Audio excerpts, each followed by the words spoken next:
Microsoft a présenté deux nouveaux assistants Copilot pour nous aider toujours plus dans notre travail grâce à de l'intelligence artificielle, dans notre productivité en général. Une section avec quelques sujets en orbite, parmi lesquels Starship qui a fait son 6e vol. Puis on a aussi d'autres news à vous partager, comme du nouveau pour le petit appareil, le Rabbit Air One. Vous savez, ce petit carré électronique orange là qui nous promettait de remplacer le smartphone avec un accès à l'intelligence artificielle.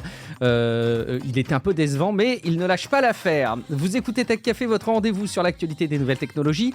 Nous sommes en novembre 2024 et c'est l'épisode 389. Je suis Guillaume Vendée, podcasteur, technophile enthousiaste, et je retrouve le responsable du conducteur de cet épisode, celui qui a terminé Elden Ring, c'est Guillaume Poxespala. Salut Guillaume, comment vas-tu ?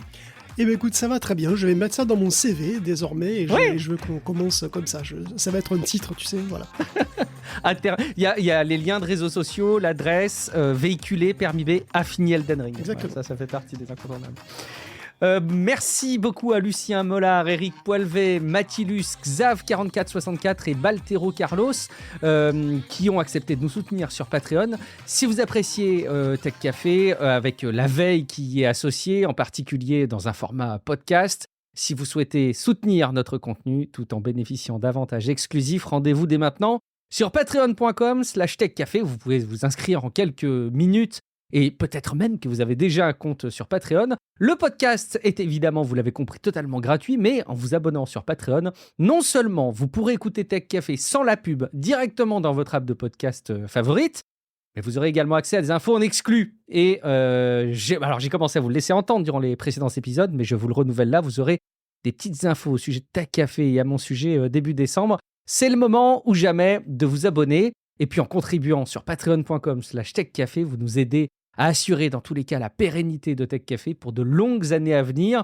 Finalement, qui que vous soyez un pro des nouvelles technologies ou simplement un passionné, c'est l'occasion d'avoir une veille techno de qualité tout en passant un moment, on l'espère, agréable, que ce soit pendant vos trajets, en bricolant, en faisant du sport, en faisant votre ménage, pour être sûr de ne pas oublier.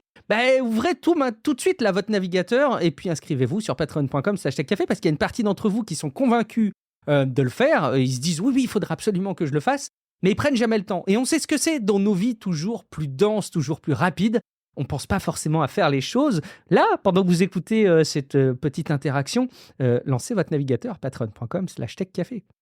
On a un avis sur Apple Podcast qui est arrivé de Suisse, de Winch. Le titre, c'est Oui et alors ? Juste un petit commentaire 5 étoiles pour balancer, je vais dire, il dit contrer, je vais plutôt utiliser le mot de balancer.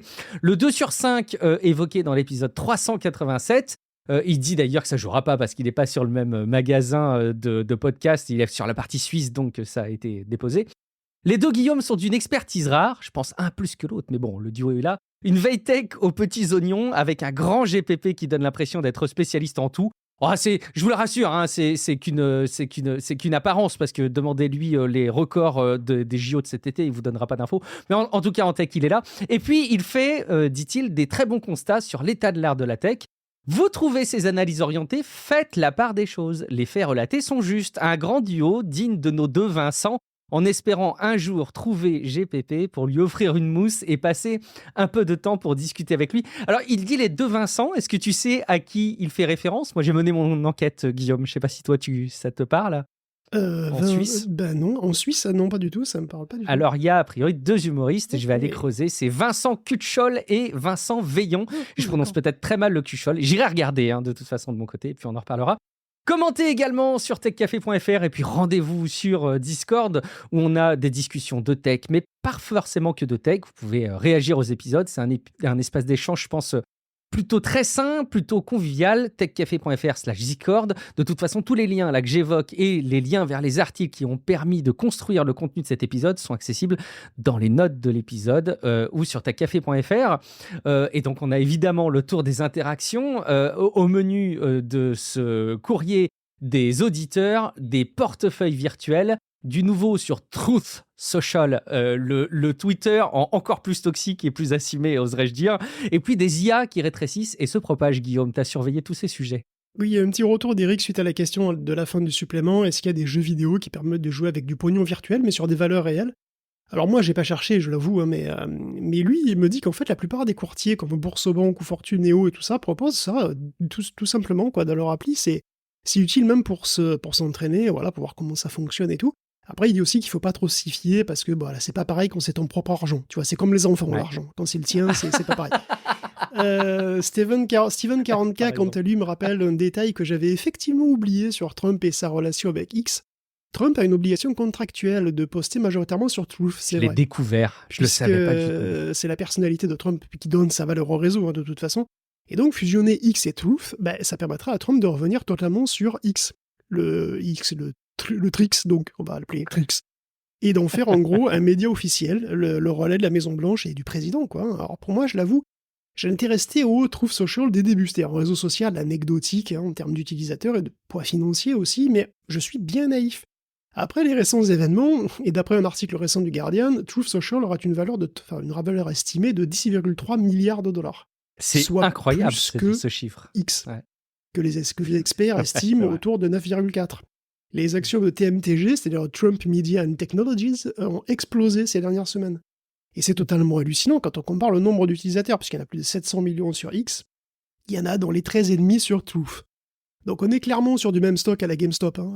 Je vois pas comment dire ça autrement, mais bon, quand même, du coup, est-ce qu'il pourrait y avoir un arrangement financier qui profite aux deux parties ? C'est pas impossible, surtout que voilà, il y a une légitimité maintenant, hein, de Musk supplémentaire, et puis ça donnerait aussi une énorme légitimité à X, enfin à la fusion, donc à Trix. Et voilà, Musk pas Musk, mais Trix deviendrait une sorte de média officiel incontournable, hein, et c'est vrai que c'est quand même pas négligeable. Bon, Une interface pour l'administration, tu vois, au lieu d'avoir des formulaires en ligne, tout passerait par Mais Trix. c'est exactement ça, tout passerait par Trix. Alors, et question éthique et tout ça, vous avez compris, hein, avec les dernières nominations des Républicains qu'on a vues, là, c'est toutes ces derniers jours, dernières semaines, les conflits d'intérêts, c'est pour les cons. Hein. Donc, voilà. Alors, et je finis donc avec un petit retour de Mika qui nous dit qu'il voit des IA comme comme les smartphones un petit peu, qui, à partir d'un moment, proposent plus des améliorations itératives que de grosses évolutions, et que dans 4 à 5 ans, il s'attend à voir des IA un petit peu partout qui tournent en local. Il dit même, voilà, dans les téléphones ou les montres. Alors c'est une vraie tendance, hein, puisqu'Apple et Microsoft ont déjà leurs modèles locaux pour téléphones et ordinateurs. Vous pouvez déjà faire tourner un petit modèle de langage open source sur votre téléphone, hein, sur la grande majorité des téléphones, vous pouvez en faire tourner des petits. C'est un peu lent, c'est pas optimisé, mais c'est déjà possible. Et pour le moment, ça continue de s'améliorer. Donc petit à petit, on a des modèles qui sont toujours meilleurs à taille égale. Alors après, pour les gros modèles, c'est dur de savoir où on sera dans 5 ans, hein, mais si on ne sait pas encore trop si ça ralentit ou si ça accélère pour le langage, ça continue d'aller très vite dans le domaine du graphisme. Et d'ailleurs, vous avez sans doute vu passer que Coca-Cola avait sorti une pub de Noël façon années 90. Je sais pas si vous avez pas vu passer ça. C'est une pub effectivement qui est un petit peu rétro et qui est entièrement générée par IA. Bien sûr, il y a eu énormément de backlash sur les réseaux sociaux, hein, énormément de commentaires, beaucoup négatifs quand même.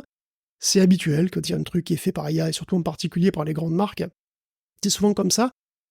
Mais franchement, c'est vrai que si tu regardes avec un peu de minimum de recul, tu dis ça peut que se généraliser, parce que si tu écoutes, il y a une chaîne qui s'appelle Curious Refuge qui revient beaucoup sur les outils de génération vidéo et les outils graphiques pour les professionnels. Et ils ont même un formateur de chez eux qui a participé à la création de cette pub. Et en fait, lui, il dit, mais non, mais on n'a pas généré un clip, hein, on en a généré 110 en quelques jours. Et ils ont pu modifier certains clips pour personnaliser en fait les vidéos pour 27 marchés différents. Et quelle autre technique te permet de créer en une semaine à peu près 27 spots TV différents pour le monde entier ? Pour un prix qu'on imagine modique en plus, hein, en comparaison d'un seul tournage, ça doit être rien du tout, quoi. Donc je vois pas comment, économiquement parlant, les outils IA pourraient ne pas s'imposer dans la pub, quoi. Surtout qu'ils continuent à s'améliorer, évidemment, tous ces outils. Il y en a des nouveaux qui sortent, on a parlé de Gen 3, de Recapture, ou encore, voilà, il y en a un autre qui s'appelle Vidoo, je crois, qui permet d'isoler un personnage dans une vidéo, de les remplacer des gens sur des photos en respectant la cohérence de chaque perso. Vous avez donc non, c'était Viggle. Il y a Vidoo aussi qui permet de créer des vidéos avec un personnage de référence, un environnement de données avec une image, quoi. Donc tu as une image de dragon, une image de plage avec des palmiers, un prompt, et puis tu peux animer le tout. Et tout ça est très cohérent. Les possibilités semblent infinies. On reparlera dans le supplément d'ailleurs, comme d'habitude, des modèles IA de la semaine et les nouveaux outils comme ça qui arrivent. C'est vertigineux, hein.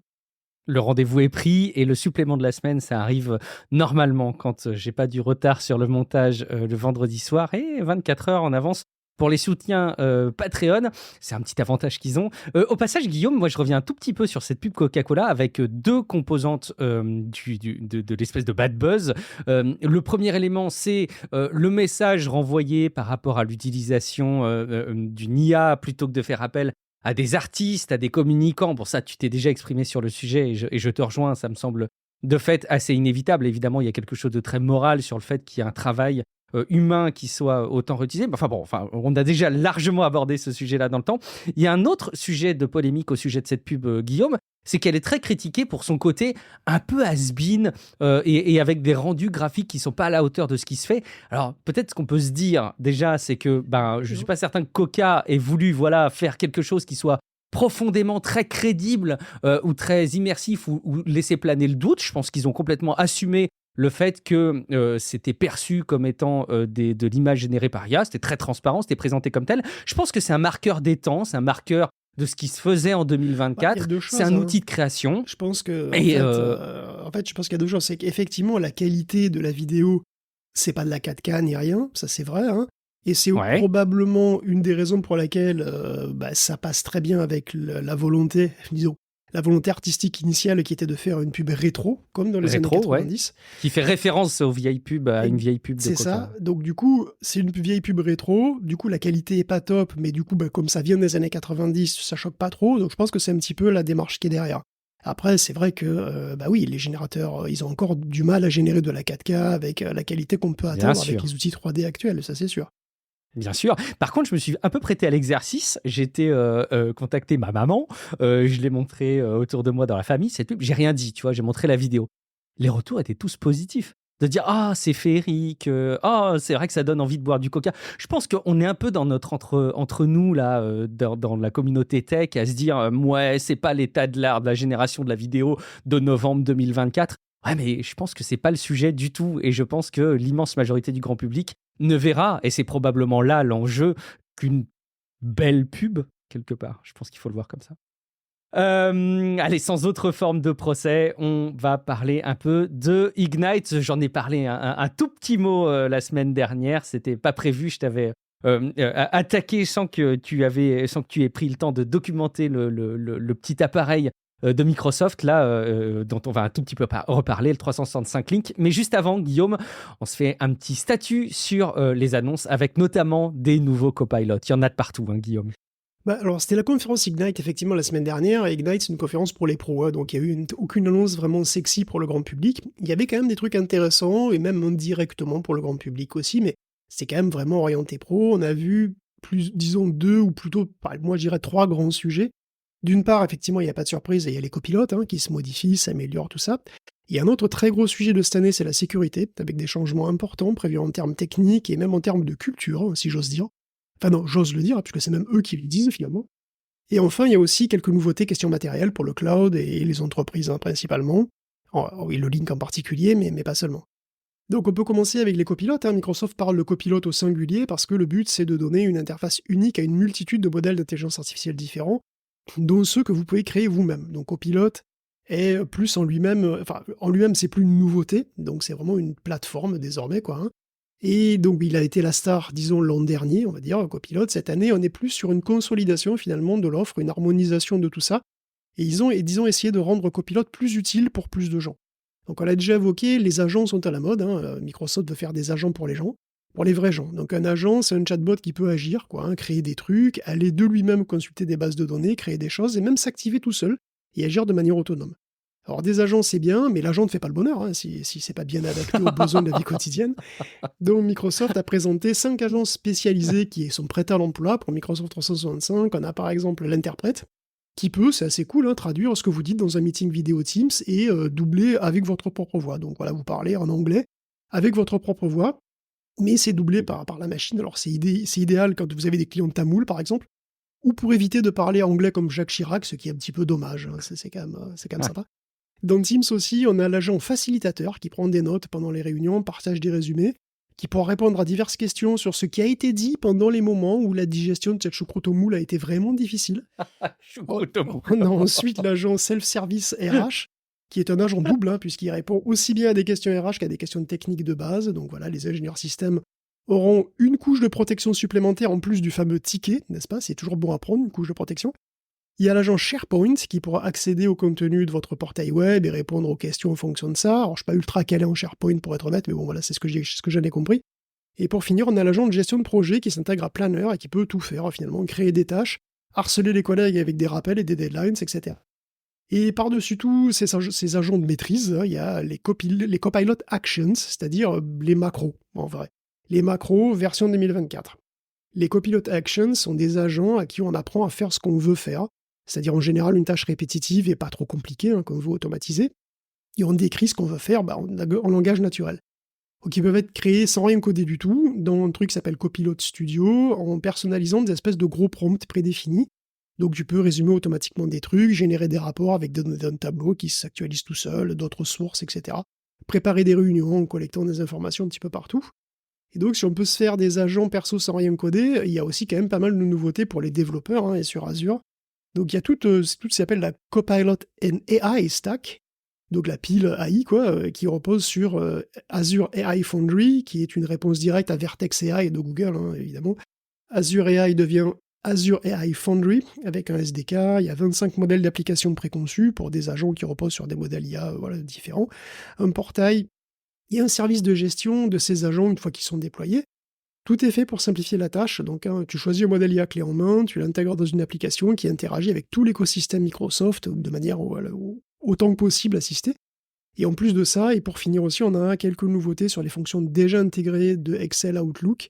Pour le grand public, on a aussi d'ailleurs la disponibilité, finalement, de la fonction Recall sur les copilotes PC. Super, j'ai trop hâte. Mais bon, voilà, pour ceux que ça intéresse, en tout cas, c'est déployé.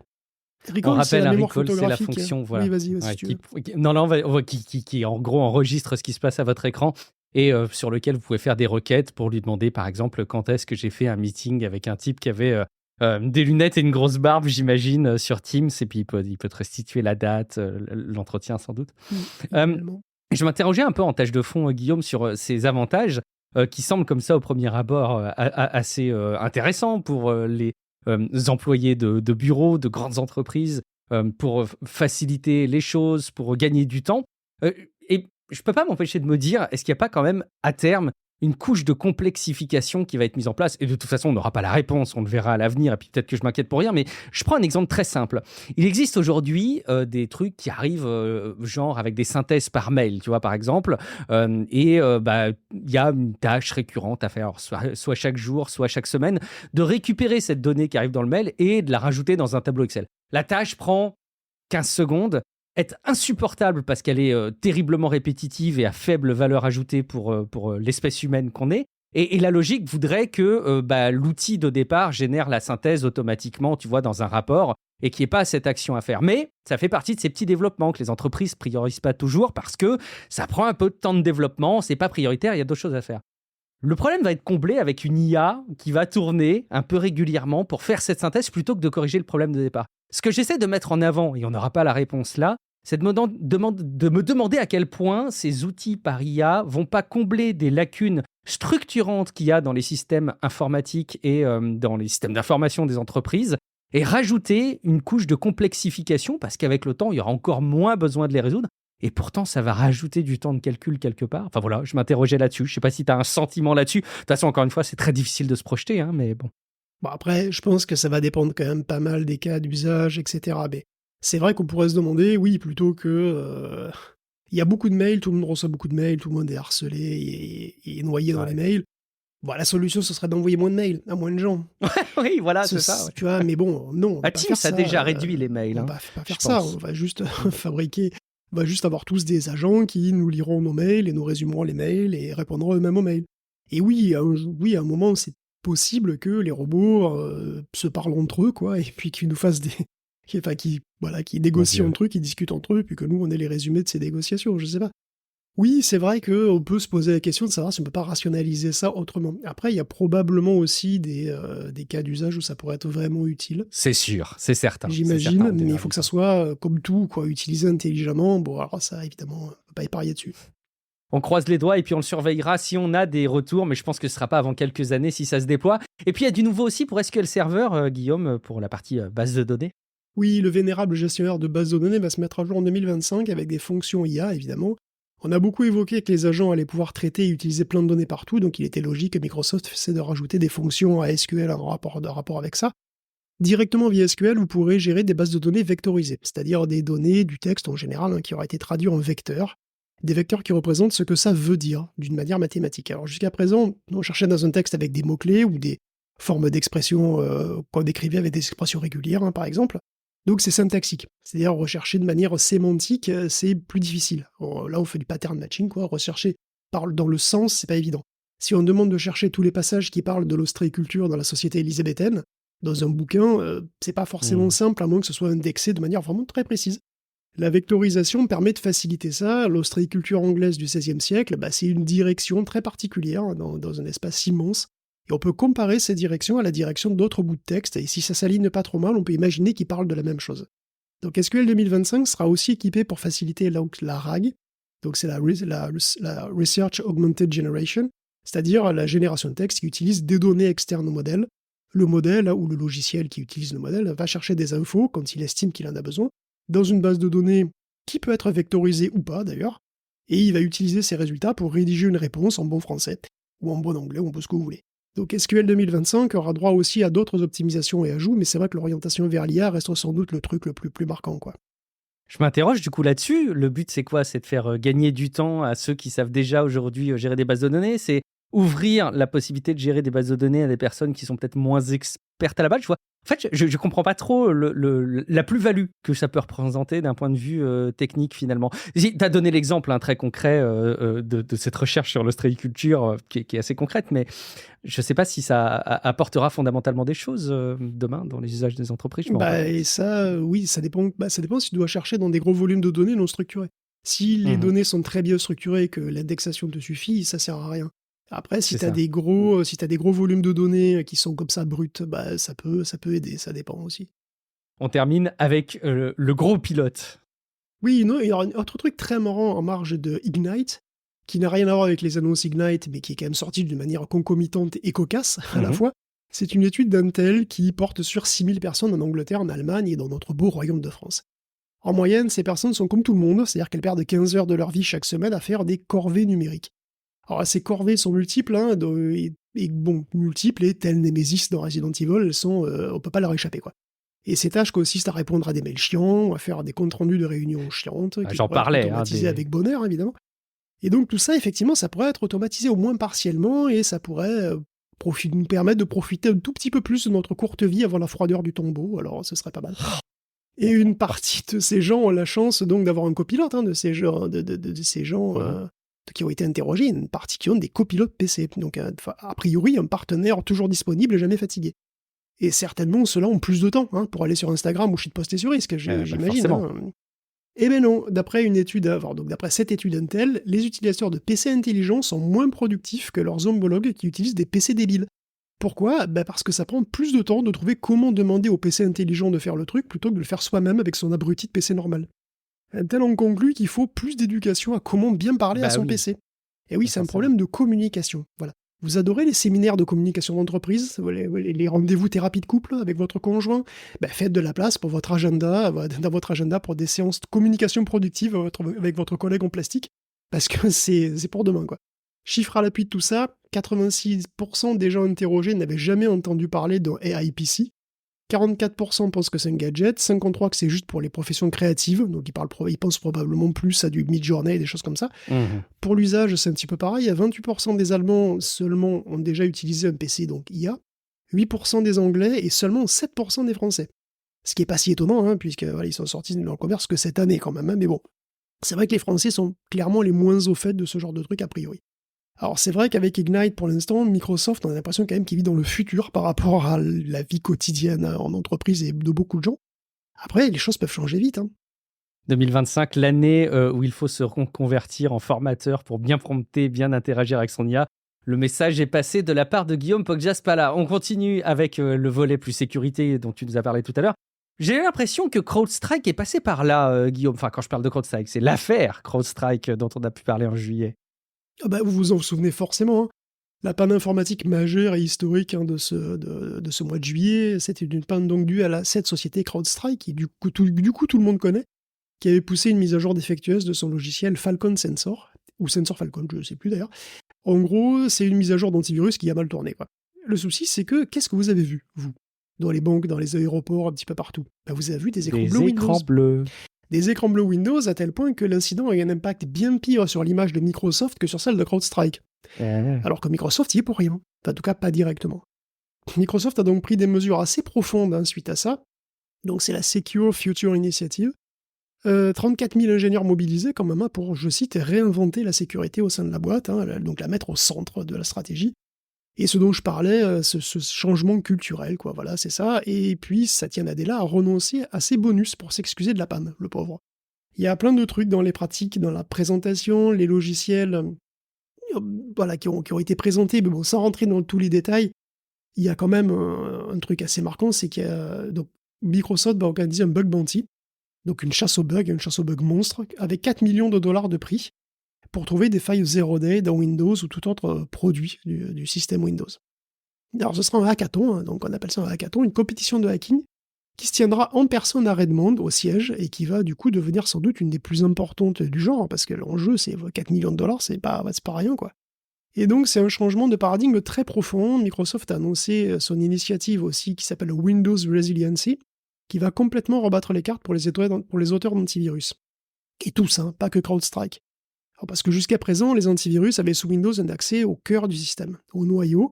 Ça leur conférait énormément de pouvoir et de possibilités de télémétrie. En contrepartie, évidemment, s'ils se plantent, ils emportent tout le système avec.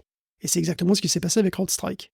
Donc le but désormais, c'est de dégager les antivirus de l'espace noyau, tout en leur offrant quand même un accès qui leur permette de faire leur boulot au mieux, quoi. Donc ils sont en train de développer un cadre qui s'appelle un framework, qui s'appelle MVI, pour les auteurs d'antivirus. Un cadre qui les isole du noyau, qui leur donne du pouvoir, mais qui les isole quand même du noyau. Alors, l'initiative Résilience, tout ça, là, ça concerne aussi d'autres applications, c'est toutes celles qui sont proches du cœur du système, en fait. Le but, c'est de permettre à plus d'applications de fonctionner en mode utilisateur et pas en mode noyau.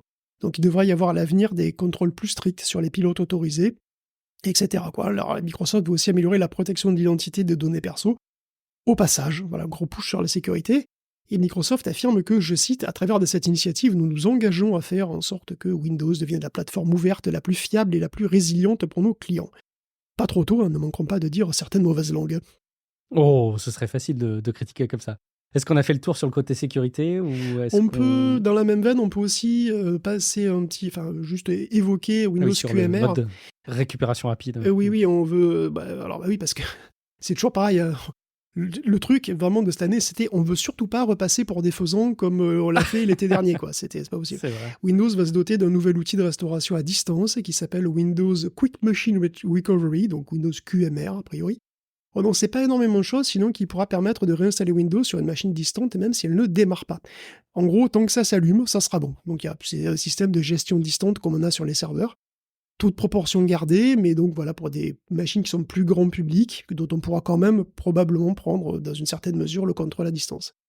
J'ai quand même, Guillaume, une bien meilleure solution que de se prendre la tête comme ça sur les machines. Est-ce que finalement, il ne faudrait pas s'imaginer que ton ordinateur, ton PC, il soit sur le cloud, il soit sur des serveurs, et que tu puisses y assister à distance, comme par hasard, avec un petit appareil qu'on appellerait Windows 365 Link. Tu vendrais ça pas cher, bon, tu peux mettre des guillemets autour de pas cher, mais tu vendrais un abonnement à côté, et là, plus de problème, tu vois, plus de problème au niveau des mises à jour, une sécurité au top, une stabilité à toute épreuve. Qu'est-ce que t'en dis ?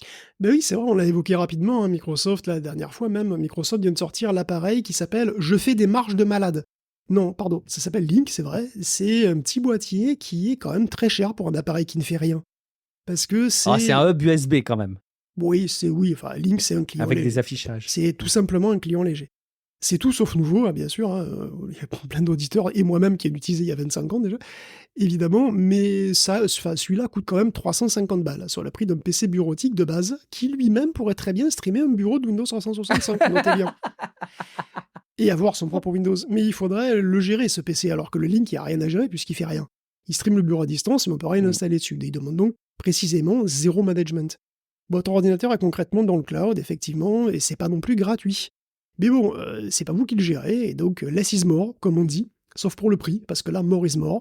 Mais bon, comme c'est pour les pros, le prix, tu comprends, s'arrange. Quand c'est pour les pros, apparemment, c'est pas grave si c'est très très cher. Bon, perso, je trouve cette option très périlleuse. Hein. Équipez-vous de Link et d'abonnement 365 pour tout votre personnel. Ben, vous êtes complètement esclave de votre rente à Microsoft.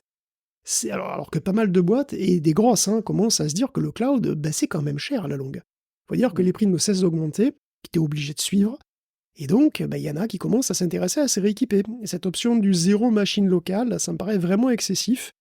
Et effectivement, il y a vraiment un retour sur le cloud. Les gens font leur compte et se disent mais ça coûte vraiment cher, quoi. Et peut-être ça coûterait moins cher d'avoir nos propres machines. Bon, c'est peut-être moi aussi qui suis vieux jeu, je sais pas, mais ça me paraît pas forcément, presque à contre-courant en fait. Et je me demande même finalement qui ça pourrait convaincre à l'heure où aujourd'hui la tendance est plutôt à ce que tout le monde ait un ordinateur portable pour permettre le télétravail. À la limite, on va me dire, ouais, mais à partir du moment où ta machine elle est sur le cloud, que ce soit un 365 link au bureau ou à la maison, finalement, tu accèdes à chaque fois au même PC. Ok, mais ça veut dire qu'il faut plusieurs 365 links, pas de déplacement, pas de travail en mobilité. Ça pose bien des questions Mais en non, tout cas. tu leur files un portable et tu leur donnes un link. Qui sert Mais pourquoi qui est-ce sert à qu'il y que aurait dalle, besoin de donc link, du évidemment. coup? Bah voilà, ouais, c'est un peu redondant. Bon, allez, on verra. Là aussi, je suis sûr que dans quelques années, on nous dira, mais vous n'avez pas vu venir le Vous changement n'avez pas vu profond. venir les links portables. Ah, voilà, oui, les links portables. Ah, tiens, oui, peut-être. Ça donne des idées. On termine avec une partie plus matérielle. 700 balles, évidemment, c'est plus cher. Allez, on termine sur la partie matérielle, justement. Oui, pour conclure cette longue section Ignite, on parle des puces proposées cette année. Alors, il n'y a pas eu de truc aussi flashy que les CPU et les GPU maison de Microsoft, comme l'an dernier. On a quand même eu droit à un DPU maison cette fois-ci. Alors, les DPU, c'est les Data Processing Units. Donc, c'est une tendance qui est relativement ancienne maintenant de l'industrie des data centers. Donc, c'est des puces qui sont spécialisées dans le traitement des flux de données. En gros, tous les traitements que vous pouvez imaginer sur les fichiers sont pris en compte, ils sont pris en charge par une puce dédiée. Comme ça soulage le processeur central. Bon, la compression, par exemple, mais aussi il y a toutes les tâches de sécurité et même des tâches de trafic réseau peuvent être confiées au DPU. Et donc, Microsoft il avait racheté Fungible il y a moins d'un an, et c'est leur puce, désormais appelée Azure Boost DPU, qui fait désormais partie de l'écurie des composants Microsoft. Alors, les DPU étant optimisés pour certaines tâches, ils les font aussi plus efficacement que les CPU, et donc ça économise de l'énergie. Ils chauffent moins aussi, et c'est des avantages en chaleur et en énergie qui s'accumulent très vite quand tu as à l'échelle des data centers, quoi. Donc Microsoft a aussi présenté sa puce HSM, donc pour Hardware Security Module. C'est comme une Secure Enclave à la Microsoft. Ça équipera tout serveur Azure et ça s'occupera de stocker et de gérer les clés cryptographiques. Et puis enfin, il y a la bromance Microsoft AMD qui continue. On pourra accéder via Azure à un nouveau type de processeur AMD exclusif.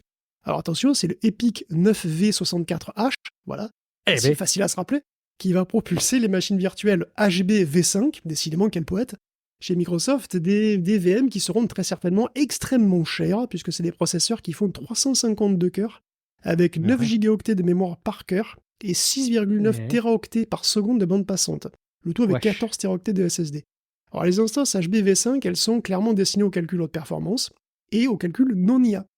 Parce qu'il semble que ces EPYC, ces gros EPYC-ci, soient de très gros processeurs couplés à de la mémoire HBM, comme pour les GPU, en fait, mais sans partie GPU.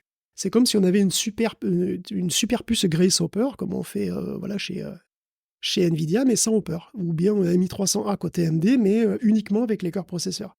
Donc on conserve la bande passante mémoire qui est immense, mais on l'utilise pour des calculs où un processeur est préférable. Voilà, il y en a plein, la simulation physique par exemple. En fait, il y a même beaucoup plus simple pour imaginer ce que c'est une Xbox.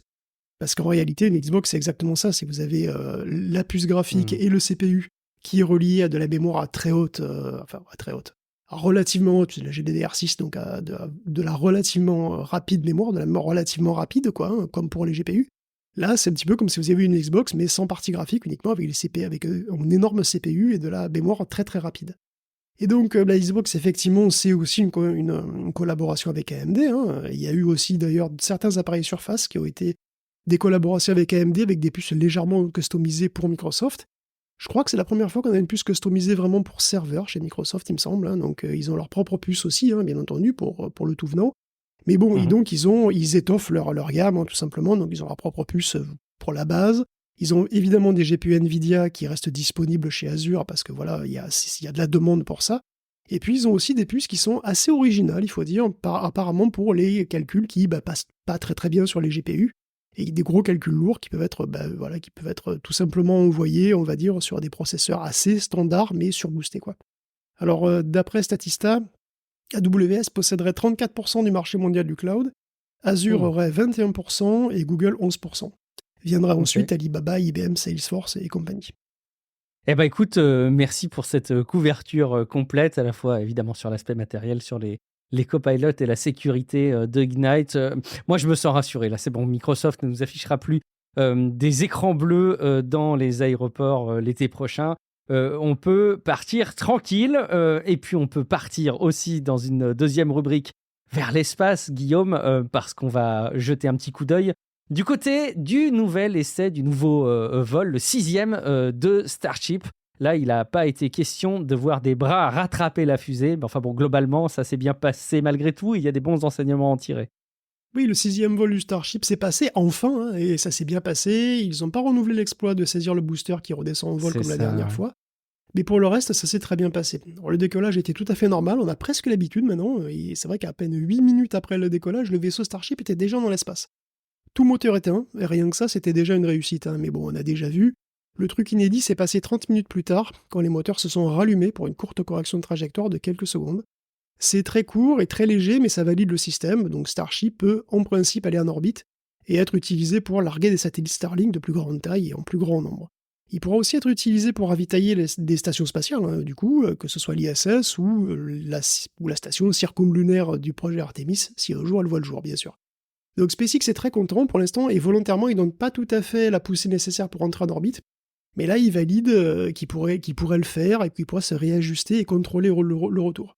Pour le moment, on est encore dans le test, donc il nous montre l'orbite, et après, ça retombe. Il reste du boulot. Le Starship lui-même revient dans l'atmosphère à 27 000 km/h. Pour le moment, il revient relativement pépère dans l'océan Indien, on va dire, mais ça serait quand même plus dur de le capter avec des grosses baguettes, parce que c'est le but. Le but, c'est de capter l'intégralité des trucs, tout revient à Starbase, et ils reviennent directement sur le pas de tir, etc. Quand vous captez un truc comme ça avec ces espèces d'énormes bras, là, il faut quand même une très grande précision. Il faut une précision de l'ordre de quelques dizaines de centimètres. Donc il y a des tests en ce sens qui commenceront au premier semestre 2025 pour le 8e vol, a priori. En plus, ça a été aussi l'occasion de tester la résistance du vaisseau avec un bouclier thermique minimal, et franchement, il s'en est bien tiré, parce que tout est resté fonctionnel, hein, globalement. Donc ça avance bien, ça va même avancer plus vite, parce que là, on parle des vols Starship presque à chaque fois, voilà, bon, mais ça sera peut-être pas le cas à l'avenir, parce que ça va vous saouler. Parce que la FAA va autoriser SpaceX à faire 25 lancers par an, contre 5 en ce moment. On va arrêter au bout d'un moment, ouais. Et oui, donc ça fait plus de 2 lancers par mois, on va pas revenir dessus toutes les 2 semaines, hein, je pense. Hasard ou coïncidence, la FAA, la Federal Aviation Administration, qui faisait quand même des problèmes à SpaceX depuis des mois, voire années, hein, trouve désormais que tout va bien. C'est marrant, oui, c'est fou ça, et qu'il n'y a pas de problème avec l'environnement, la qualité de l'air, le bruit, l'eau, tout va bien. On va quand même passer de 6 000 camions par an à 23 700 sur les routes locales, mais ça roule, c'est qu'à le dire. Les oiseaux sont pas trop de cet avis, apparemment, si on en croit des études indépendantes. Bon, après, c'est pas très étonnant. Il y a une étude qui trouve que les nids d'oiseaux qui étaient entre 250 et 500 mètres de la rampe de lancement, dans ces nids-là, les œufs d'oiseaux, ils ont fait plus des omelettes qu'autre chose, hein, ou des œufs durs. Ils sont exigeants, ces oiseaux-là, ça va. Bon, voilà, faut dire que la fusée a une poussée de 7600 tonnes. Hein. Bon, moi, je resterai pas à 250 mètres de ce truc, hein, ça décolle. Enfin bon, mais même le bruit, ravi. D'ailleurs, quand il pense, ça doit faire une telle perturbation. Bah oui, mais franchement. Mais bon, en tout cas, SpaceX est ravi. Voilà, il a les mains libres du coup, et d'ailleurs son super copain aussi, il était là. Hein, Donald était là, il a assisté au décollage. Tout comme Ted Cruz, d'ailleurs, le sénateur du Texas. C'est beau de voir cette entente. Je ne sais pas combien de temps ça va durer, mais en tout cas, ça se passe plutôt bien. On parle un peu des contrats pour la NASA, justement, Guillaume. Oui, la NASA a demandé à SpaceX et Blue Origin de créer des appareils de fret lunaire pour 2032 et 2033. Des espèces de camions pour acheminer jusqu'à 10 tonnes de matos et de nouilles instantanées sur la Lune. Les deux rivaux pourront avoir leur approche spécifique, hein, y a pas de, ils font vraiment comme ils peuvent, on va dire, comme ils veulent ou comme ils peuvent. Et le but, évidemment, c'est d'assurer la flexibilité pour la NASA, c'est-à-dire qu'il y aura une régularité, hein, aussi, parce que si l'un des deux a un souci, il restera toujours l'autre. La NASA se repose toujours plus sur le privé depuis une petite vingtaine d'années. Début 2000 encore, la NASA n'utilisait pas de véhicules privés. Elle concevait des appareils en collaboration avec des boîtes privées, c'est vrai, mais sur des contrats dits cost plus. C'est-à-dire que le montant n'est pas fixe. On peut demander du coup des trucs sur mesure, parce que la NASA est l'unique client. Et la NASA, elle a plein de demandes, hein, plein d'ingénieurs aussi d'ailleurs qui vont et viennent, qui discutent de tout, qui font des trucs extrêmement précis. Le budget peut monter très très haut, par contre, la propriété intellectuelle de ce qui est fabriqué par, disons, je sais pas, Boeing par exemple, elle n'appartient pas à Boeing, elle appartient à la NASA. En 2006, ils ont testé un truc, le contrat a prix standard, le contrat normal en fait, à prix fixe. Et il y avait SpaceX et Kistler à l'époque, qui s'est finalement retiré, parce qu'il n'y est pas arrivé, en tout cas pas à ce prix. Et ça, c'est le risque. Hein. Tu peux toujours demander, faire des appels d'offres, les gens peuvent dire ouais, j'y vais, et puis ils peuvent ne pas y arriver, et puis après, tu peux te retrouver sans rien, limite. Hein. Mais bon, quand ça marche, c'est génial. La NASA finance le développement d'un véhicule ou d'une technologie chez un prestataire privé, qui lui peut ensuite le commercialiser, parce que la propriété intellectuelle, là, elle appartient à la boîte. La NASA est plus le seul client, mais en contrepartie, elle paye très nettement moins cher, et elle peut quand même ensuite bénéficier de la démocratisation de certaines technologies. Et alors, depuis 10 ans, on peut dire que la NASA ne vole quasiment plus que via des prestataires du spatial privé, et ça lui coûtera entre 4 et 10 fois moins cher selon les estimations. Tout ça, c'est aussi fait aux dépens d'autres boîtes qui, elles, sont habituées au contrat cost-plus, comme Boeing ou Northrop Grumman aussi, qui sont des gros, qui étaient des gros acteurs du spatial, mais qui ont beaucoup, beaucoup de soucis. Boeing a perdu d'ailleurs plus de 2 milliards de dollars sur le programme Starliner, qui devrait être certifié opérationnel depuis 7 ans déjà. Hein. C'est donc le cas de Lockheed Martin aussi, hein, qui dit en gros que les contrats à prix fixe ne l'intéressent plus. Parce que c'est vrai que si tu te débrouilles mal, ça peut te coûter de l'argent, beaucoup plus que ça ne t'en rapporte. Hein, et Boeing s'est assez mal débrouillé, il faut le dire. Aujourd'hui, presque tous les contrats pour Artemis sont des contrats standards, sauf le SLS, qui est d'ailleurs un gouffre absolu. Le problème, c'est que petit à petit, la NASA s'est mise à l'aise. Hein, elle serre toujours plus les prix, elle demande toujours plus de trucs, et elle demande essentiellement du sur-mesure désormais, comme avec les contrats cost-plus finalement, mais sans le plus. C'est allé aussi avec un turnover du personnel et des cadres à l'intérieur de la NASA. Alors les prestataires, les prestataires partenaires commencent à en souffrir. Il y a Collins Aerospace, par exemple, qui est responsable des combinaisons spatiales nouvelle génération, qui a jeté l'éponge. Parce que financièrement, ça ne suit plus. Hein. Les revers de fortune de ces boîtes sont observés avec gourmandise d'ailleurs par les grands anciens, hein, comme Boeing, qui attendent patiemment le retour des contrats cost-plus et qui se disent que tout ça ne pourra pas durer. Bon, de plus en plus, on se demande si la NASA risque pas d'ailleurs de se prendre vent sur vent et de se retrouver à annuler des projets, voire même des gros projets. Parce que finalement, la NASA n'a pas les moyens d'aller sur la Lune sans les contrats à prix fixe des boîtes privées. Oui. Donc l'équilibre est assez fragile finalement. Ouais, c'est curieux de voir cet environnement où tout paraît très calculé, où les moyens sont démesurés, mais finalement, la réalité rattrape aussi les projets. C'est intéressant de l'observer. Et puis, on va terminer avec ce sujet qui interpelle et qui fait réfléchir. C'est des accès, des éléments de réseau Internet dans le monde, des câbles qui se font découper notamment. Guillaume, mais qu'est-ce qui se passe ? Oui, vous l'avez certainement vu passer, 2 câbles sous-marins ont été sectionnés en mer Baltique. Donc il y a eu BCS Est-Ouest et le Sea Lion 1. Alors qui a fait ça ? On ne sait pas. Au moment où je parle, on ne sait pas. Il y a même d'ailleurs C'est pas toi, Guillaume ? Non, c'est pas moi. Moi, je ferai jamais ça. Non, mais attends, tu rigoles, couper Internet, ça va.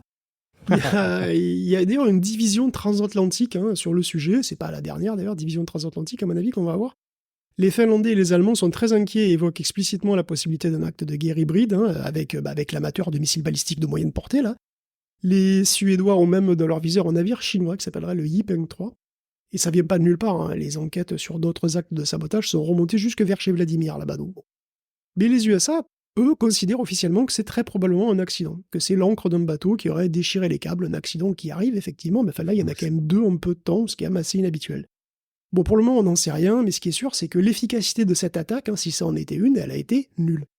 Pourtant, c'est sûr, les 530 câbles sous-marins qui parcourent plus d'1 million de 300 000 km pour connecter tous les continents, c'est une cible stratégique assez naturelle. Mais en fait, pour avoir une efficacité réelle, il faudra en couper beaucoup. Beaucoup plus que ça, et ça serait quand même assez visible. Parce que là, Ripe Labs a évalué l'impact de la section des câbles. Donc, on a en fait, globalement, c'est un peu moins de 20 millisecondes de latence en plus pour le câble BCS sur 20% des routes. Et il n'y a pas plus de paquets perdus que la normale. Pour le Sea Lion, c'est 30% des routes qui ont une latence supérieure d'environ 10 à 11 millisecondes, ce qui veut dire qu'en pratique, vous avez vu rien du tout, vous avez vu que dalle, c'est complètement invisible. Donc c'est une bonne nouvelle, hein. Internet comme réseau, qui est fait justement pour être résilient à ce genre de soucis, Internet a marché. Le bémol, c'est qu'on a beaucoup de mal à savoir à l'avance quels seront les impacts d'une coupure ici ou là, surtout en cas de coupure multiple. Là, il se trouve qu'il y avait pas mal de redondance dans cette partie du monde, y compris via des connexions terrestres d'ailleurs. Donc selon Recorded Future, une boîte de sécurité, les Russes monitorent effectivement de manière précise les câbles sous-marins. Et un sabotage est possible. Et même bien calculé, ça pourrait être efficace. Il y a eu un galop d'essai vers Taïwan en février, alors que 2 câbles ont été sectionnés par des bateaux chinois, la vitesse d'Internet avait chuté dans le pays, suffisamment pour déjà foutre le dawa, et t'imagines en temps de crise. Et là où justement l'Internet est très très sollicité, ça peut vraiment avoir un impact. Donc c'était une sorte, comme disait un analyste, de blocus invisible. Ouais, l'interprétation, ce serait de dire finalement, vu les faibles impacts, on peut s'imaginer que c'est pas forcément quelque chose de volontaire. En même temps, l'autre interprétation, c'est de dire qu'au contraire, c'est un test qui permet de mesurer et de monitorer les impacts de la coupure d'un câble de ce type-là pour essayer de voir si ça vaut le coup d'aller plus loin. Sinon, j'ai une autre théorie, Guillaume, sache-le. J'ai découvert, il n'y a pas très longtemps, des câbles chez moi, USB, sectionnés, coupés. Des petites dents de chatons qui avaient découpé des câbles USB qui traînaient malencontreusement. Est-ce qu'il n'y a pas des gros poissons au fond de la mer qui auraient pu aller bouffer des câbles ? Franchement, c'est possible, non ? Alors, c'était... Bon, alors, tu rigoles, c'était mais des très très gros poissons. Tu rigoles, mais au tout début, dans les années 50-60 peut-être, ils avaient des emmerdes avec les requins. Ouais. Et ouais, mais les câbles, ils sont posés au fond. Ils sont posés au fond. Ils sont posés. Oui, mais disons qu'ils. Ils vont bouffer descendent. les câbles du fond de la mer. Ah, c'est d'accord. Non, mais les requins, ils vont pas forcément dans les abysses, mais j'imagine que les câbles, ils remontent. Tu sais, enfin les câbles, voilà, tu les branches à des endroits. Oui. Donc ils descendent. Après ils sont sur le plancher, quoi. Puis après ils remontent. Et le truc, c'est que ils avaient apparemment à certains endroits des embêtements avec certains gros poissons. Alors, c'est plus le cas, hein. C'est fini. C'est beaucoup plus costaud. Je pense que les requins peuvent rien faire et les poissons ne peuvent rien faire. Par contre, les bateaux, effectivement, en particulier les ancres des bateaux, ça, c'est un vrai problème pour le coup qui arrive. Et les chats pour les câbles USB, mais ça impactera moins les échanges par Internet entre les pays. Allez Guillaume, on change de rubrique et puis on va plutôt mêler, et j'aime quand tu te prêtes à l'exercice, l'innovation, la tech et la foi. Oui, Jésus passe en ray tracing, c'est une anecdote rigolote. C'est un dispositif artistique qui s'appelle Deus in Machina et qui consiste en un PC de gamer qui fait tourner un chatbot dans un confessionnal. C'est dans une petite église de Lucerne, en Suisse. Ce PC est connecté à un écran incurvé qui fait face donc aux fidèles, qui voulaient être pardonnés de ses péchés. Le visage de son fils apparaît alors derrière la grille et est animé avec une synchronisation labiale. Et à vrai dire, je ne sais pas exactement si le truc utilise ChatGPT ou fait tout en local. Je ne sais pas si la RTX est utilisée pour faire tourner le chatbot ou juste pour la présentation.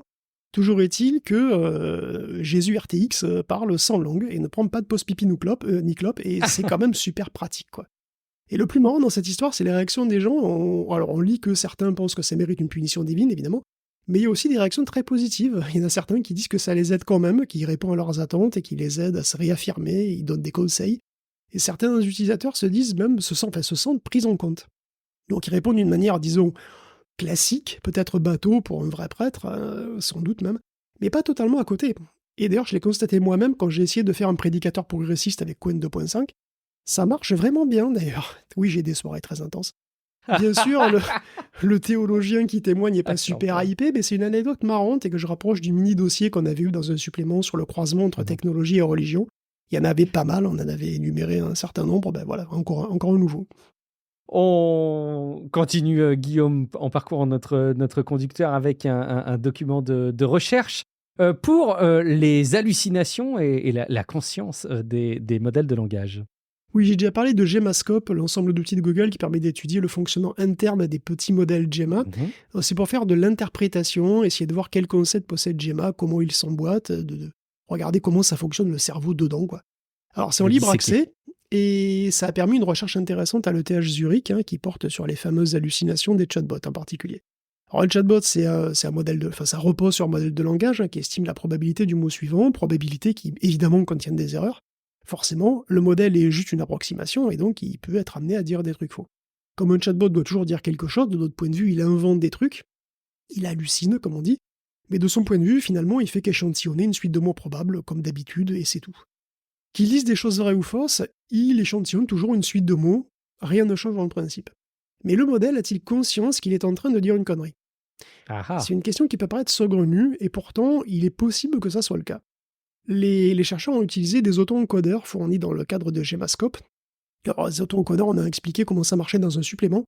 Rapidement, c'est une manière d'isoler des directions particulières de l'espace multidimensionnel qui correspond à des choses qu'on peut interpréter. Donc cet espace multidimensionnel qui reflète les valeurs intermédiaires qui transitent dans le modèle. Hein. Donc par exemple, dans cet espace multidimensionnel, il y a une direction qui correspond à la notion de félin. Par exemple, quand on parle de chat, cette direction va s'activer. Et si on parle de crêpes, il y a une direction qui va s'activer, qui va correspondre à de la bouffe, voilà, tout simplement. Et en fait, ces directions, elles correspondent aussi à des schémas d'activation des neurones à l'intérieur du réseau. Et il se trouve que quand le modèle manipule des entités sur lesquelles il ne possède pas d'informations, il y a des directions particulières qui s'activent, en l'occurrence sur le dernier mot. Quand il lit le dernier mot, on voit qu'il y a une direction qui correspond donc à une série d'activations des neurones qui est caractéristique. Alors pour trouver ça, ils ont procédé de manière empirique, hein. Ils ont un dataset d'affirmations fausses et d'autres d'affirmations vraies, alors sur plusieurs domaines. Bon, c'est des faits, hein, c'est des faits géographiques. Alors je sais pas, la capitale de la France, c'est Lyon, bien entendu.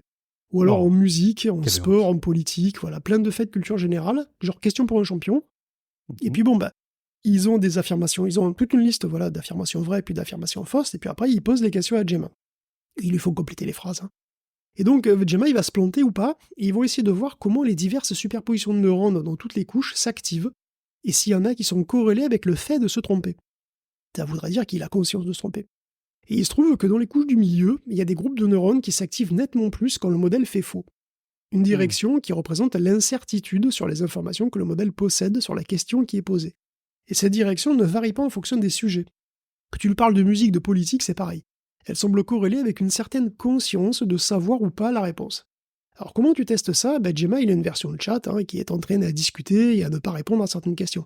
En particulier sur des informations en temps réel, si tu demandes la météo, il est entraîné à ne pas donner la météo parce qu'on sait très bien qu'il ne peut pas donner la météo.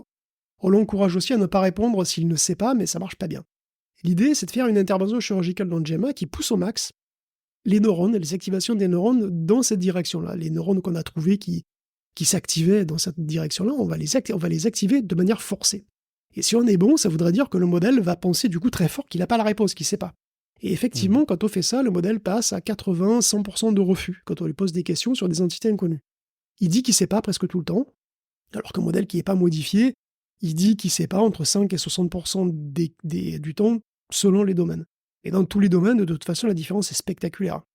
Donc si on plonge encore un petit peu plus profond dans le Gemma, il semble que cette action atténue l'attention portée à certains mots.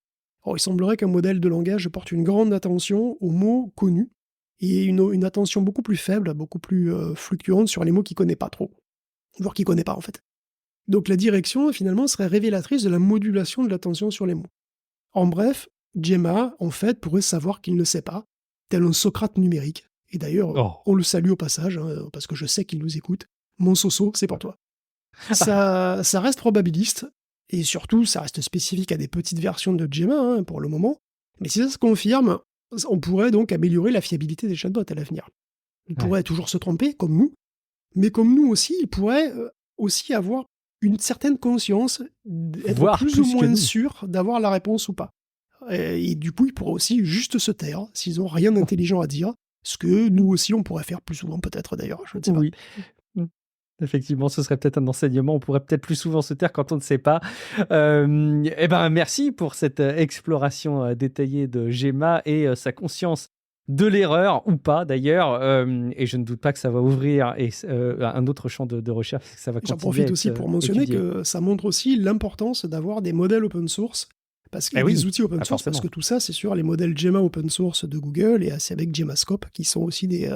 Donc voilà, ce genre d'initiative, ça permet de faire des recherches à des gens qui n'auraient pas forcément les moyens d'avoir leur propre modèle et d'entraîner leur propre auto-encodeur, quoi.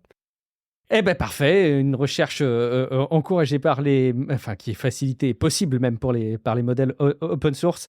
Et donc, on va continuer à explorer ces documents de recherche ensemble. Mais en attendant, il faut qu'on se actualise un petit peu, Guillaume. Je le pensais mort et enterré. C'est pas le cas. Le petit lapin orange, Guillaume, il n'est pas mort? Écoute, là, on finit avec non pas un, mais deux R1. Parce qu'on a un R1 qui apprend et un autre qui réfléchit. Bon, malheureusement, c'est pas les mêmes.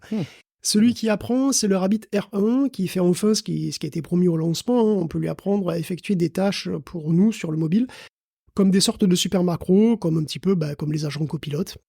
Et oui, la boucle est bouclée. On peut donc lui dire, je sais pas, d'aller sur un site web et lui décrire la tâche avec des mots. Par exemple, ouvre la page web de génération d'images, remplis le formulaire du prompt avec femme-chat avec des lunettes et clique sur le gros bouton bleu. Et si tout se passe bien, voilà, il va le faire tout seul la prochaine fois et puis vous aurez des femmes-chats comme ça à l'infini, c'est fabuleux. Alors c'est expérimental pour le moment, un petit peu comme la prise de contrôle de Claude avec Anthropic, hein, j'ai l'impression. Au moins le Rabbit n'est pas tout à fait mort. Voilà, le lapin, il bouge encore la papate arrière. Et l'équipe continue d'essayer d'améliorer ce truc-là. Bien sûr, ça rend pas le Rabbit plus pertinent, hein, parce que de toute façon, ce genre de choses va s'intégrer aux services web et même aux OS dès l'année prochaine. On va voir arriver ça, je pense, pour chez à peu près tout le monde. Par contre, il faudra vraiment qu'ils changent leur équipe de com, parce que c'est bien beau d'essayer de se démarquer avec une vidéo qui veut faire rétro, avec un écran cathodique, mais il faut encore que ça soit bien réglé, que l'écran soit lisible, parce que là, on voit pas ce qu'il y a sur l'écran, en fait. C'est très très pénible. Et c'est très long en plus. Enfin bref, le deuxième R1 dont on parle là, c'est celui de DeepSeek. Donc c'est pas du tout comme le Rabbit, hein, c'est un modèle de langage fait par DeepSeek, qui est une boîte chinoise qui en général fait de très bons modèles, assez compétitifs finalement par rapport à ce que font les Américains. La plupart du temps, ils publient aussi les modèles en open source aussi, en tout cas en open weight. Hein, vous pouvez les télécharger et les exécuter si vous avez le matos pour. Et la grosse particularité de R1, c'est que c'est un analogue à O1, à O1, enfin je sais pas comment on l'appelle d'ailleurs en France, O1, je sais pas. O1, ouais. O1, ouais, donc c'est O1, R1. ça fait bizarre. Hein. Ben ouais, ça fait bizarre. Hein. Donc en tout cas, R1, du coup, il est analogue à O1, c'est-à-dire qu'il réfléchit, quoi. Donc il réfléchit comme O1, mais en plus il sera téléchargeable a priori sur votre propre PC. Il peut réfléchir assez longtemps pour produire donc de meilleures réponses au terme de raisonnement qui consomme du coup énormément plus de tokens et d'énergie aussi. Et donc le joueur chinois est en grande forme, hein, parce qu'il se permet même de surpasser l'américain dans certains tests et il écrase les autres membres de l'équipe des chatbots qu'on appellera les neuneux, c'est-à-dire ceux qui réfléchissent pas. Ceux qui réfléchissent pas avant de parler, comme, je sais pas, GPT-4o ou Claude 3.5. Et si ça se confirme, les résultats dans la vraie vie, si ça se confirme dans les résultats dans la vraie vie, hein, parce que là, évidemment, c'est des tests synthétiques, c'est des benchmarks, c'est toujours un petit peu difficile de savoir si dans la vie tous les jours, ce sera aussi utile que ça. En tous les cas, ce qui est quand même remarquable, c'est que du coup, les chatbots réflexifs, on va dire, se démocratisent, ça sera le premier de son espèce en open source, et ça montre aussi qu'OpenAI n'est pas si loin devant, et plus généralement que les États-Unis sont finalement talonnés par la Terre du Milieu, quoi. Oui, l'Empire du Milieu, je sais, mais c'est plus rigolo. C'est moins à propos de dire l'Empire du Milieu. C'est moins rigolo. Ok, peut-être pas une hégémonie indiscutable et éternelle. Merci Guillaume. On continue et on termine cet épisode avec une rubrique jeux vidéo. Là aussi, est-ce qu'il y a une hégémonie éternelle pour Elon Musk dans le classement de Diablo 4 ? En tout cas, c'est le succès absolu là. Et oui, Elon l'a fait, le super-héros de l'Amérique et même s'est surpassé puisqu'il est désormais premier mondial sur le donjon The Pit de Diablo 4. 1 minute 52 secondes pour terminer le tiers 150 du donjon, une performance qui le rend même philosophe. Il aurait dit, il y a tellement de leçons de vie à apprendre à faire du speedrun. Dans la difficulté maximale du jeu, ça vous apprend à voir la matrice plutôt que de simplement exister dans la matrice. Alors déjà, je les entends, et les dissidents, les apostats, oui, c'est vrai. Il utilise une classe cassée avec un bug qui permet de faire des dégâts abusés. Oui, c'est vrai. Mais comme tout le monde.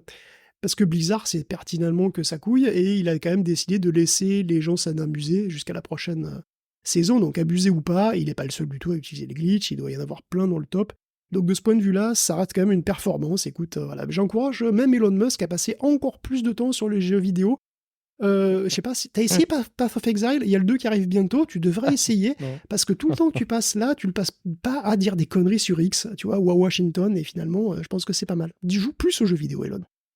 T'es bon. Il y aurait un quota de temps, il trouverait quand même, t'inquiète pas, toujours du temps pour tout, pour les jeux vidéo et pour raconter des conneries, j'en suis sûr. Guillaume, je te sais être un grand amoureux de la PS Vita. Je pense que parmi tes rêves les plus fous, il y a le fait de voir un nouveau jour se lever avec l'annonce d'une nouvelle PS Vita. Bon, c'est pas encore demain la veille, j'ai l'impression, mais... Guillaume, écoute, il y a des news Sony cette semaine, il y en a pas mal en fait, il y a même un énorme scandale. Je sais pas si t'as vu ça, les jeux sont moins beaux. Enfin, il y a certains jeux qui sont moins beaux sur PS5 Sur la Pro PS5 Pro. que sur PlayStation 5. C'est le genre de news qui rend presque pas triste, en fait. Je sais pas, il y a quelque chose de satisfaisant à ça, non? Non, mais t'imagines, tu Ouais. l'as acheté, c'est à mort, sortez les fourches, quoi. Alors Oh, j'exagère, c'est des j'exagère un tout optimisations. petit peu, mais c'est vrai qu'il y a dû y avoir énormément d'énervement chez les joueurs qui ont déboursé une rondelette somme de thunes pour avoir une PS5 Ah Pro bah et oui. se la raconter. Et jouer dans les conditions sous-optimales, finalement. Et Silent Hill Remake, par exemple, quelle ne fut pas leur surprise quand ils constatèrent d'étranges aberrations graphiques ici et là, qui sont pas là hein, sur la version PlayStation 5. Donc la hargne a dû gagner aussi les joueurs de Jedi Survivor pour des raisons tout à fait analogues. Il y en a peut-être d'autres. C'est les deux cas qui sont bien documentés par Digital Foundry et qui proviendraient d'un PSSR encore un peu jeune. Il semblerait que le PSSR, qui est donc l'analogue du DLSS chez Nvidia, ait encore quelques problèmes, surtout quand la résolution native de l'image est trop faible. Alors ça peut générer des artefacts disgracieux, voire donner une image moins stable, avec des sentiments que du coup il n'y a pas sur PlayStation 5, puisqu'il n'y a pas de PSSR sur la PlayStation 5. Il y a des upscaling qui sont utilisés à gogo, il y a le FSR en particulier qui sont utilisés, mais c'est moins sophistiqué, ça ne donne pas les mêmes problèmes, on va dire. Bon, honnêtement, c'est pas si grave que ça, parce qu'il faut quand même se rappeler que le DLSS en version 1, c'était loin d'être parfait. Il a fallu attendre la version 2 pour avoir un truc solide, et même la version 3 pour avoir un truc solide avec du ray tracing. Donc il faut que Sony raffine son modèle. Il faut aussi que les développeurs testent un peu mieux leur jeu avant de les sortir, Ouais. de sortir les patchs peut-être, voilà, je sais pas. La PlayStation Pro, c'est aussi une expérience en vraie grandeur pour la PSSR, qui va jouer un rôle majeur à l'avenir. Comme le DLSS, on le joue sur PC, comme sur bientôt, d'ailleurs, probablement le DLSS jouera aussi un rôle énorme sur Switch 2, puisqu'on se doute qu'il y a une version de cette technologie qui sera présente sur Switch 2, donc l'upscaling, c'est au centre, hein, ça va être au centre d'un petit peu toutes les stratégies. Donc oui, vous payez 800 balles pour faire bêta-testeur en quelque sorte, Bon, pas que, hein, je charrie. Quel cynisme. Oh, Oui, non, mais il y a oui. certains jeux bien optimisés qui s'en sortent très bien. Hein, si vous avez la bonne télé et pas mal de fric disponible, si vous avez vraiment, si vous avez une très bonne télé, beaucoup de fric, achetez un PC, voilà. Niark, niark. Mais c'est pas fini, effectivement. Voyons que tout le monde se lance ou dit qu'il va se lancer dans la console mobile. Voyons le succès remarquable des Steam Deck et apparentés. Sony se dit que voilà, ce serait dommage de se laisser distancer. Il serait en train de plancher sur une future console que je n'ose pas appeler la Vita 2 parce que ça porte malheur. Mais ce serait une console portable et même une PlayStation 5 portable. Bon, c'est une info qui n'est pas du tout officielle. Hein. C'est une révélation de Bloomberg, issue d'une source aussi fiable qu'anonyme, peut-être plus anonyme que fiable. Du reste, ils disent aussi que c'est précédent pour des années, quoi. Donc voilà, elle reprendrait les lignes du PlayStation Portal. Ce serait une console autonome néanmoins, et puis c'est tout. On ne sait pas plus, et puis bon, les plans peuvent changer plusieurs fois en quelques années, donc voilà. Un truc sûr, c'est que justement le PlayStation Portal va pouvoir streamer les jeux non seulement de la PlayStation 5, mais aussi du cloud. Si vous êtes PS Plus Premium, cette fonction qui était quand même très attendue, elle va rendre plus utile cet accessoire qui est finalement assez cool pourvu que vous arriviez à l'avoir pas trop cher, parce que bon, quand même, vous pouvez aussi faire ça avec des tablettes qui sont des vraies tablettes Android, quoi, hein, chez Logitech par exemple. Donc ça dépend du prix. Selon le prix, ça peut être un appareil intéressant ou plus ou moins intéressant. Je sais qu'il y a Steph 500 hein, qui est très convaincu en tout cas et qui vantait les mérites du Portal. On lui fait un petit coucou, peut-être qu'on aura l'occasion de l'avoir à nouveau dans un épisode. Si tu nous entends Steph, n'hésite pas à mettre en avant des dates. Un petit mot sur... Ah, je sais que tu aimes ça, Guillaume. Tiens, j'ai pas l'impression que tu y aies beaucoup joué par rapport au fait que j'avais appris que tu aimais beaucoup ça. Flight Simulator, une mise à jour, Guillaume.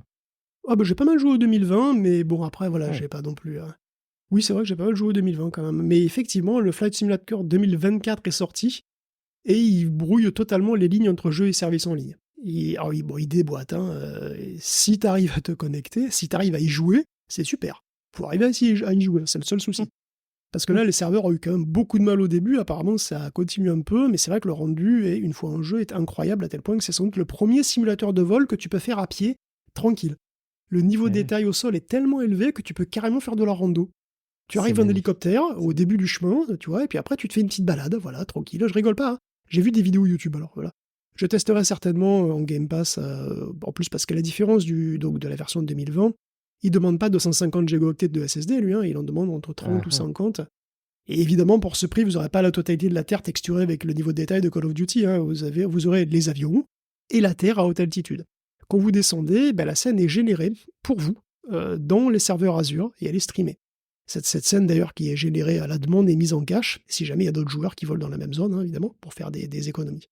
Les données du jeu font des dizaines, voire peut-être des centaines de téraoctets. Et quand je dis que le jeu est généré, c'est que d'après ce que j'en comprends, les serveurs Azure ont les données géospatiales qui sont interprétées à la volée par des modèles d'intelligence artificielle qui vont localiser, segmenter précisément la scène. Donc ils vont localiser en fait les éléments, hein, c'est-à-dire les bâtiments, mais aussi donner le type de bâtiment, localiser les arbres, chaque arbre, et dire à quel type d'arbre. Et donc cette segmentation précise va permettre de générer une description précise de chaque endroit. Et à partir de cette description précise, là, en fait, on va attribuer des objets, des textures qui sont dans une bibliothèque. Et ce sont ces objets, ces textures qui seront appliqués sur la scène, qui vont être rendus en local sur la Xbox. Le jeu a donc besoin constamment de streamer de la donnée, comme une sorte de Google Maps, hein, en version très très très très jolie. En contrepartie, le niveau de détail est évidemment sans précédent, mais c'est pas vraiment un jeu. C'est En fait, Flight Simulator 2024, c'est moins un jeu qu'une infrastructure. Flight Simulator FS 2024, il réussit la prouesse d'être magnifique à toutes les échelles grâce à ça. C'est vraiment un jeu hybride. Je pense que vous pourrez jamais l'avoir, parce qu'il existe une version DVD de Flight Simulator 2020, où il y a, je sais pas... Oh la vache, il n'y a rien. Il n'y a rien dessus. Alors, je pense que c'est la version effectivement sans les packs, donc c'est la version de base. C'est l'outil de téléchargement, quoi. Ouais. Non. Non, c'est la version de base. Tu sais qu'il y a eu des packs pour raffiner plein de régions, il y en a eu plein. Ouais. Ça a doublé, triplé, je sais pas, la taille originale du jeu. Là, la version DVD sur PC, elle existe sur PC uniquement, je crois, et bon, c'est la version de base, quoi. Comme si tu télécharges le jeu sans aucun pack. Je sais plus combien il y a de...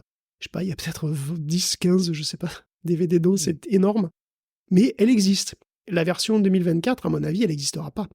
Parce que c'est un jeu qui n'est que partiellement calculé sur ta machine. Et ça me rappelle un peu un concept assez ancien de calcul déporté que Microsoft voulait lancer avec la Xbox One, et qu'il a tenté d'implémenter dans un Crackdown. Je sais pas si tu te souviens, on avait parlé de ça. Pas du tout. Je l'ai pas du tout en tête. On avait parlé aussi d'un projet similaire chez Ubisoft, dont le nom m'échappe, hein, il me semble, qu'on n'a rien vu venir là-dessus d'ailleurs. Flight Simulator 2024, c'est peut-être le premier jeu à vraiment être un hybride local cloud, avec données et calculs déportés en partie.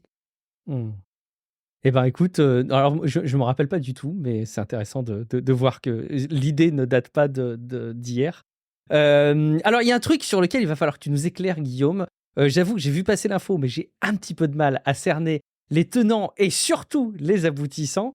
Niantic, qui est derrière, évidemment, Pokémon Go, qui serait en train de construire un large géospatial model. On se demande si c'est vraiment une innovation ou une espèce de moyen de surfer sur notre sensibilité sur les larges langages modèles. En tout cas, on nous parle de géolocalisation pour atteindre l'intelligence spatiale. Guillaume, est-ce que c'est l'alerte au bullshit ou au génie, là ?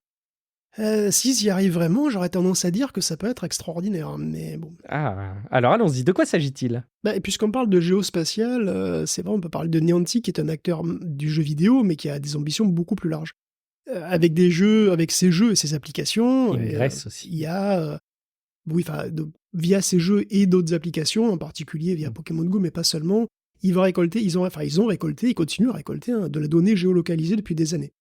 Et il faut bien faire quelque chose de toutes ces données, de toutes ces zones qui ont été filmées sous tous les angles avec des données géospatiales précises. Donc ils ont des vidéos d'endroits filmés dans quand même 50 millions de lieux différents. Et ces images, elles ont servi à entraîner 50 millions de réseaux de neurones qui encapsulent chacun ces données. Donc les réseaux deviennent littéralement la représentation des lieux en 3D. Alors, vous pouvez penser à des nerfs, par exemple, de manière assez simple. Si on n'avait que la représentation visuelle, ça serait un petit peu comme des nerfs, c'est-à-dire des réseaux qui calculent ce que vous voyez sous un certain angle à partir d'une série de photos. Donc une sorte de photo 3D, si vous voulez. Le truc, c'est qu'ils ont rajouté aussi les données géospatiales dedans.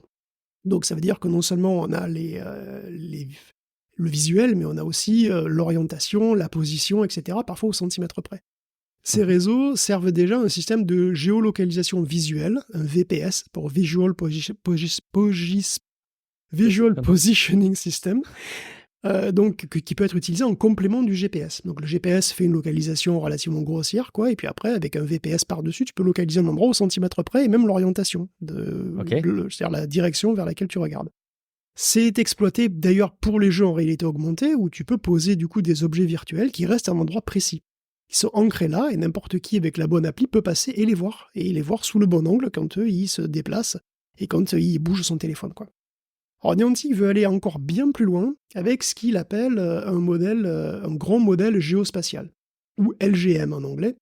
Alors c'est LGM pour faire un parallèle avec les LLM, bien sûr, hein. Comme Évidemment. le LLM est entraîné sur une multitude de textes, sur, allez, on va dire pratiquement tout le texte d'Internet et peut produire du texte cohérent, LGM sera entraîné sur une multitude de lieux du monde et sera capable d'imaginer les lieux, en gros de combler les trous, de générer des lieux et de combler les trous si on n'a pas de données, comme pourrait le faire LLM justement en générant les mots dans les trous, quoi. Donc l'exemple qui est donné, c'est celui d'une église.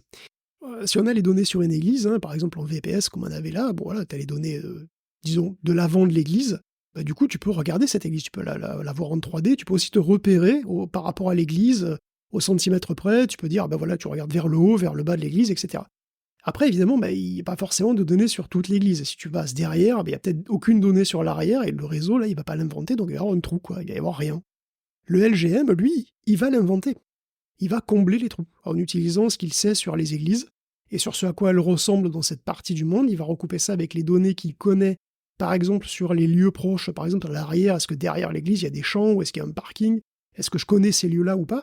Il va être génératif, hein, donc il va pouvoir générer l'arrière de l'église. Ça paraît délirant, ça n'est pas tant que ça. On a déjà parlé de recapture, hein, qui permet de changer l'angle de caméra après coup. Niantic a sorti un papier aussi cette année avec Oxford qui prend 2 images, 2 points de vue différents d'une scène et qui est capable d'en déduire les angles de caméra et de faire de la correspondance 2D, 3D. Angle de caméra avec l'orientation dans les trois angles et tout. Donc à terme, la vision finale serait un modèle génératif qui, en quelque sorte, soit lui-même une reproduction de la Terre entière, avec les données visuelles, géospatiales, les adresses, etc. Et donc ce modèle à tout faire, hein, ce modèle fondationnel, hein, ce sera un modèle fondationnel, il pourrait être utilisé pour à peu près tout. Or Niantic, évidemment, anticipe un avenir où la réalité augmentée et les lunettes connectées seraient courantes, et où donc où un LGM serait d'un usage quotidien, tout simplement. On pourrait imaginer vraiment plein d'autres usages, y compris des usages militaires d'ailleurs, de ce genre de truc. Ok, tu m'as convaincu. C'est vrai qu'il y avait une vraie ambition derrière. Bon, j'ai pas l'impression non plus que ce soit pour tout de suite. Il y a sans doute encore beaucoup de boulot. Enfin, quoi qu'à Non, l'échelle il y de a des l'innovation années. d'IA, Non, ça peut aller vite. il y a quand même des années pour le LGM, là, c'est leur ambition. Je pense pas qu'on voit ça l'année prochaine. Je pense qu'il y a encore 2-3 ans de boulot pour voir au début de LGM, parce que c'est quand même un énorme boulot. Vraiment un énorme travail. Ouais, j'imagine que ça doit être un sacré boulot. Et puis, je sais que tu aimes installer tes propres serveurs Minecraft, Guillaume. Tu as fait un épisode à ce sujet. Là, le plus incroyable des serveurs Minecraft à taille réelle, c'est ça? Et c'est la vraie vie, exactement. C'est ça le plus incroyable des serveurs multijoueurs. C'est la vraie vie dans laquelle Minecraft arrive, puisqu'il y a Merlin Entertainment qui va donc lancer 2 nouveaux parcs d'attractions Minecraft aux États-Unis et en Angleterre en 2026 et 2027. Donc ce seront des trucs interactifs. Alors Merlin Entertainment, c'est celui qui fait Legoland aussi, par exemple. Il faut aussi d'autres trucs qui sont... il y a aussi des... Bon, si ça vous dit peut-être quelque chose, hein, Gardaland Resort en Italie, Chessington World Adventure en Angleterre, voilà, moi ça me dit que dalle, mais bon, peut-être ça vous dit quelque chose. Moi, ça me parle pas du tout. Donc voilà, ce sont des gens qui font des parcs d'attractions, on va dire, connus en tout cas dans le monde anglo-saxon, qui vont donc faire un parc Minecraft, où alors voilà, il y aura des trucs évidemment typés Minecraft. Ce sera aussi apparemment plus, alors, il y aura évidemment des grands 8, des trucs comme ça forcément, et il y aura des restaurants évidemment, et avec des trucs cubiques j'espère, et il y aura apparemment des interactions, des jeux interactifs. Alors je sais pas exactement, c'est pas exactement ce que ça sera. Tu pourras débloquer certaines parties, tu auras des passes, c'est un petit peu, j'ai l'impression, comme le parc Nintendo. Oui. Et voilà, donc pour l'instant, on n'a pas d'image, malheureusement. Je sais pas, exactement à quoi ça va ressembler. Mais Minecraft a il a une sacrée actu, hein, puisqu'il y a un film qui va sortir en 2025. Film dont la bande-annonce a été diversement appréciée, hein, avec Jack Black et Jason Momoa. Et puis là, il y aura donc apparemment des parcs à thème aussi l'année suivante, donc ça n'en finit pas. Incroyable. Ça va être une galaxie Minecraft. Merci beaucoup, Guillaume, pour la préparation de cet épisode assez complet sur la revue de l'actualité des nouvelles technologies et un peu des jeux vidéo. Merci beaucoup à vous qui nous avez écoutés pour cet épisode. Comme je vous le disais en intro, si jamais vous êtes convaincus par les bienfaits de Tech Café, par ce que ça vous apporte, que ce soit en matière d'information, de qualité, de suivi de l'actualité des nouvelles technologies ou même de divertissement, si vous passez un bon moment en notre compagnie, tout simplement. Rendez-vous sur patreon.com/techcafé pour envisager un soutien, voir les infos, les épisodes sans la pub. Bref, le plus beau des mondes, je pense. Guillaume, en attendant, de ton côté, à titre plus individuel, est-ce que tu peux nous dire où est-ce qu'on peut te retrouver ? Non, mais moi, je suis surbooké là. Moi, j'ai le choix entre discuter théologie woke avec ma RTX et faire une petite rando en forêt sur Flight Simulator. Je peux pas m'ennuyer, moi, c'est une catastrophe. Ou fabriquer des cabanes dans ton jardin pour imaginer reproduire un serveur Minecraft en bois, en vrai bois, peut-être, je sais pas. Oui, c'est ça. Je vais essayer, oui, tout à fait. Je vais aller en forêt et mettre des coups de poing dans les arbres pour voir si ça marche.